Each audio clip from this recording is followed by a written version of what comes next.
Earthworm love.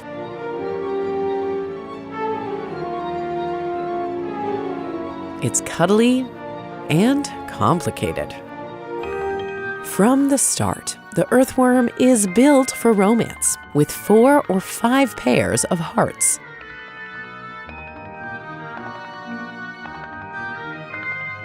Finding a match, though, that's a challenge for these mostly solitary animals. They go out looking when they're a few months to a year old, and they've grown this fleshy, saddle-shaped patch called a clitellum. They're now mature enough to get down to business. Tube-shaped invertebrate seeks mate to share loamy soil and good times. The earthworm follows tastes and smells through dirt or leaf litter to find its valentine. It crawls around by anchoring its body with these bristles called setae.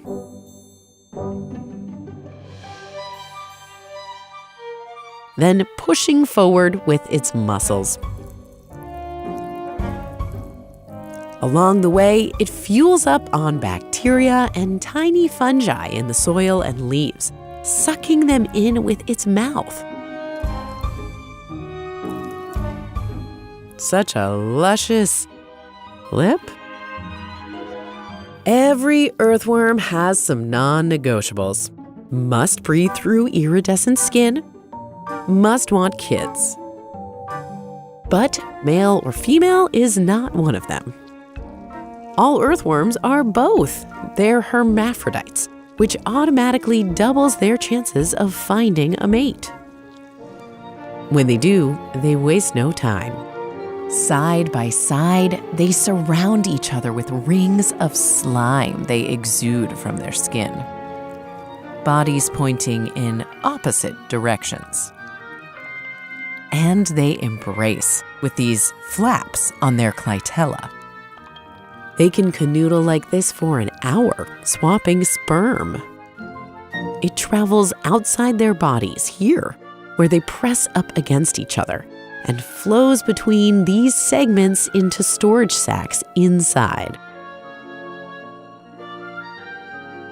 But their tender act has a dark side. As they do the deed, the earthworms stab each other with their pointy setae. Those wounds mean the injured lovers won't be hooking up with others anytime soon. Jealous much? After they've parted ways, each earthworm produces a sheath with its clitellum and shimmies it down its tubular body. The protein-rich ring moves over tiny holes where it gathers eggs and some of the collected sperm. Then it slips right off the worm and becomes a cocoon. Baby worms flourish inside, growing beating hearts that one day they'll give to their special someone. Hi! Deep Look wants to launch a newsletter for you, and we want you deep peeps to decide what goes in it. So please take our survey, link in the description. But first, don't miss our episode on worm lions. The fearsome worm lion larva ambushes prey at the bottom of a sand pit, then flicks the carcasses away.